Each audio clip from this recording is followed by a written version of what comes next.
Hello all, this is Dr. Kavita, Associate Professor, Department of Commerce, Sri Krishna Aditya College of Arts and Science, Coimbatore, Tamil Nadu. Today I am going to discuss about United Nations Sustainable Development Scheme 2030. Before getting to it, what is sustainable development? Sustainable development is development that meets the needs of the present without compromising the ability of future generation to meet their own needs. This sustainable development includes the fields of education, clean drinking water, sanitation facilities, usage of technologies, etc. This sustainable development creates a balance between economic, environmental, and social needs. This sustainable development covers three areas. Number one, environment.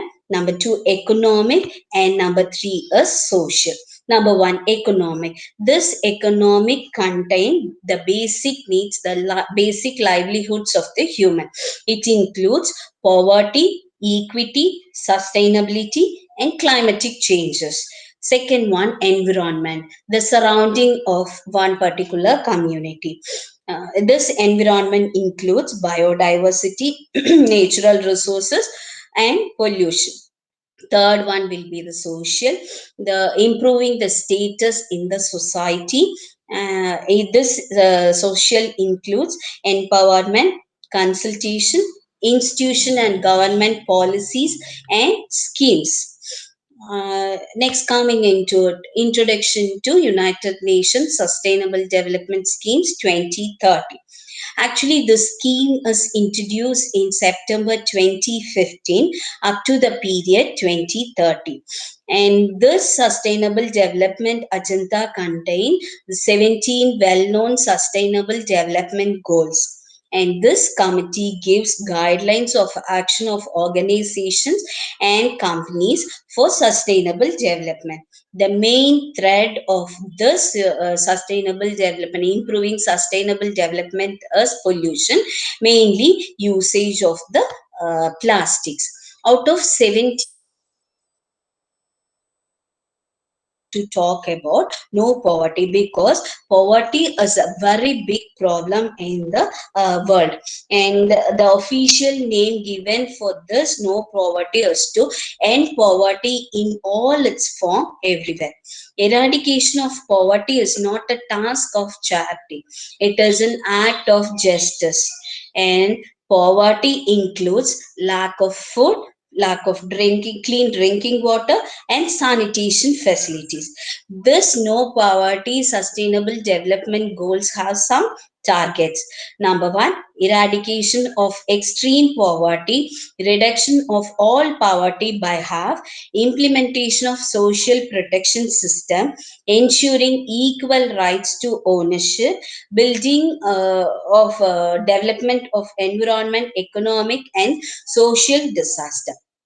Coming back to poverty schemes in India, because out of total population, 27.5 populations are multi-dimensional poor, and out of four people, the one people belongs to poverty line. And out of total population, 42 percentage of the people have a knowledge to access technologies, and remaining 48 percentage have no knowledge about the technology. And 38.4 percentage of children under the age of 3 died due to undernutrition, and 35.8 percentage of children under the age of 5 died due to this undernutrition.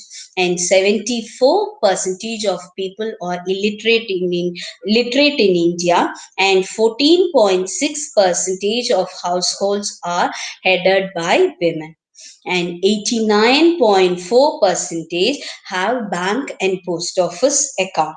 This is the conditions of our India. And for attaining our no poverty goal, the government have created five sustainable goals, and that they are: number one, no poverty; number two, good health and well-being; number three, clean water and sanitation; four, affordable clean energy; and decent work, work and economic growth. And next is how to remove poverty. To develop and implement rapid and sustainable economic growth policies and programs. Number two, improve management of water and other natural resources. Number three, promote agriculture development. We as agriculture country, may maximum revenues are depend on agriculture sources, so we have to implement, and we have to encourage more innovation in agriculture field. Next one, to encourage countries to engage in trade as a path of poverty. And next one, to provide access of technologies and innovation. And next one is to create and improve access to jobs and provide all people with access to basic social services. Next one is to progressively developing social protection system to empower people living in poverty and to remove barriers. These are all the goals which are framed by our government.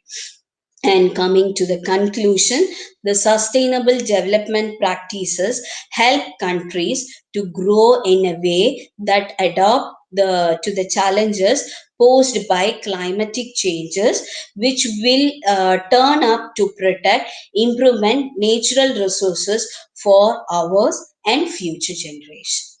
Thank you all.